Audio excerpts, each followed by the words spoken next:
Hello, hello, Ambrose back here from the Sales Mastery Company, and it's my privilege to share with you some tips and advice. In fact, this is part 2 of a 2-part series to talk about common mistakes sales managers and business owners, and for that matter, senior salespeople make when it comes to planning their sales strategy. In fact, in a week's time, it is such a hot topic. We're actually going to run a free masterclass, 45 minutes long, that you should be able to access through our website, through our newsletters, and through our social media, all about setting up an amazing sales strategy for the year ahead. But today I wanted to dive into one of the most common areas, and I'm going to spin it out into a number of different areas for you to apply directly into your strategy planning for the quarter ahead or for the year ahead. And that is true assessment.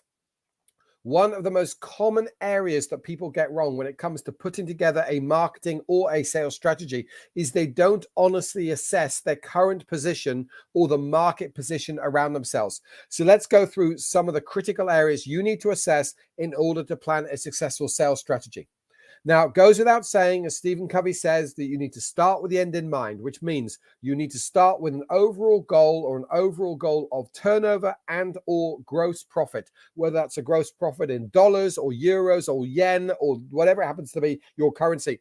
It has to be a clear goal that what you're trying to achieve. It could even be a percentage, obviously, for gross profit. So you start with the end in mind.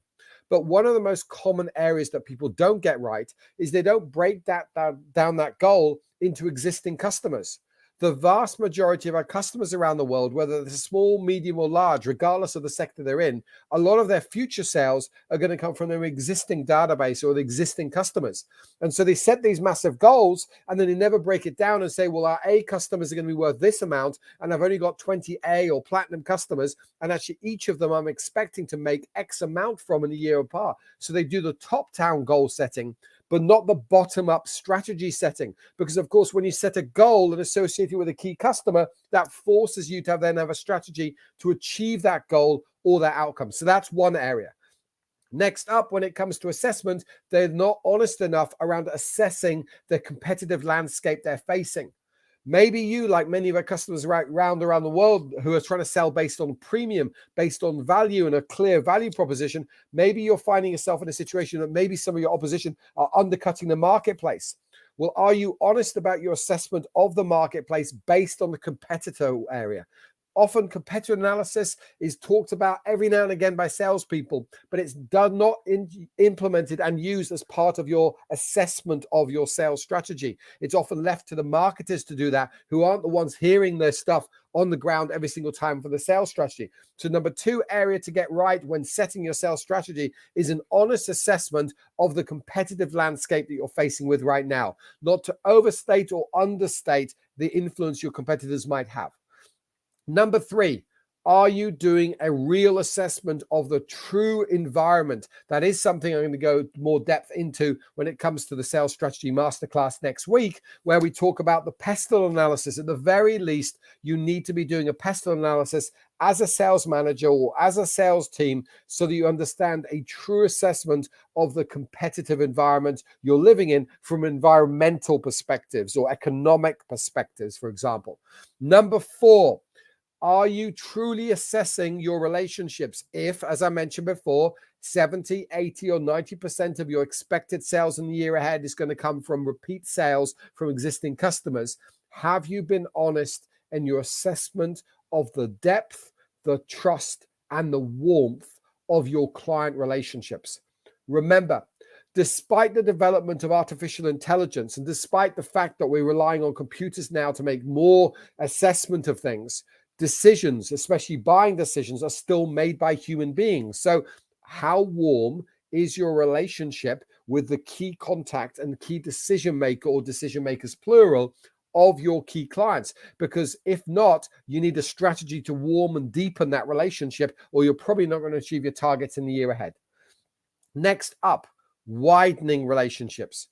Are you solely dependent on one key contact at every single one of your customers, regardless of the risk of that?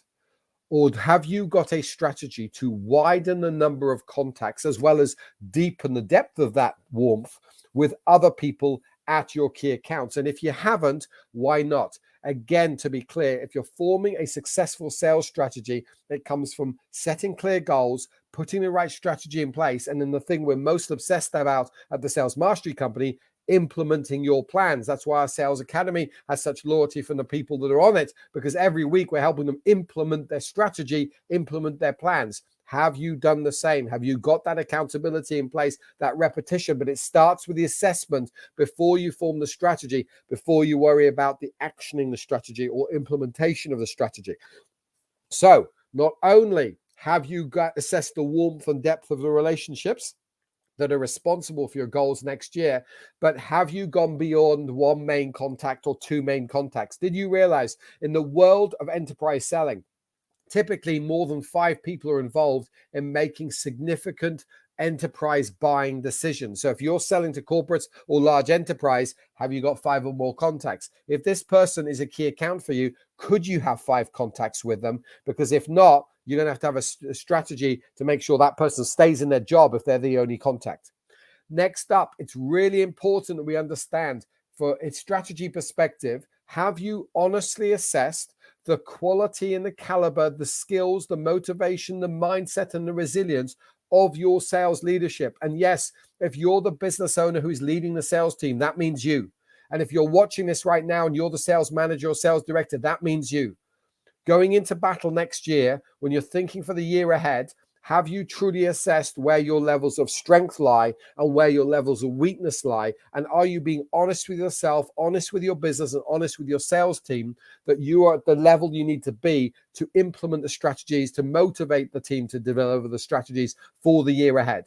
Very few people do this. We often fall into the role of sales management. In fact, for me, having coached thousands of businesses over the last 18 years, right around the world in 20 different countries, it doesn't matter the sector, it doesn't matter the country, 8 or 9 salespeople out of 10 are the ones who become the sales manager. Often they're the highest performing salesperson. 2 mistakes happen at that point. Number 1, you just distracted your number 1 performer to deliver dollars and cents or customers over into the customer's into the supplier's hands or your hands. And number 2, you've often put somebody who is measured on external success and then been put in a role which is internally focused. A sales manager who's responsible for delivering a sales strategy by themselves typically means set external goals, go make it happen, and get out of their way, and they'll be amazingly high performer. But a sales manager responsible for delivering a sales strategy through the sales team has got to be inwardly focused. They've got to be patient and compassionate and empathetic and nurturing and developing. And there's about 150 different skills they need to develop to truly lead a team confidently to deliver a sales strategy through others rather than through themselves. Finally, a key area I did want to cover up is to make sure that when you're looking at your strategy and your goals for the year ahead, not only have you got the right leadership in place, but have you done a right assessment of, have we got enough sales resources? So have we got this right size of team? Is everybody doing the right job? As in, are they occupying the right seat on the bus? And more importantly, have they got the right mindset, the right resilience, and the right skills for implementation? One of the tools we help people with is to assess prospective team members for their sales team, where we can actually assess whether somebody is suitable for short-term sales or long-term sales. That's a massive difference. Half our customers do project-based sales, the other half more consumer-type sales. Well, of course, for project sales, that might be a 6, 12, 18, 24-month sales process. In fact, I coach a team in Vancouver every single week in Canada where their lead time could even be 3 years to bring a customer over the line. Well, it's not going to suit somebody who doesn't have that long-term strategic focus. And it's going to be really hard to motivate somebody if they're in the wrong seat of the bus, or they've got the wrong skills or the wrong competence or the wrong confidence to do their job. So today's topic is one of the most common areas we skipped over by sales managers and business owners the world over, which is, it's boring to do assessment. It's boring to analyze. Isn't that what the business coaches do? Isn't that what our bank and accountant do? Isn't that what our strategic marketing director does? Well, yes, they do that. And the reason they do that is it formulates a stronger sales strategy, or in their case, marketing or business strategy. So for you, I want you to go through the topics I've covered off today, And ideally, if you want to get some more help, then click on the link you'll probably access right now in the comments to access our free masterclass. If you register and you're out of the time zone, you'll get access for 6 days. Once it goes up for 6 days and disappears, it's gone. You have to attend it live. And more importantly, you have to register to attend that masterclass. But today, I need you to get focused around the assessment of the external environment, the assessment of the competitive situation, the assessment of your team, the assessment of your leadership of your team, the assessment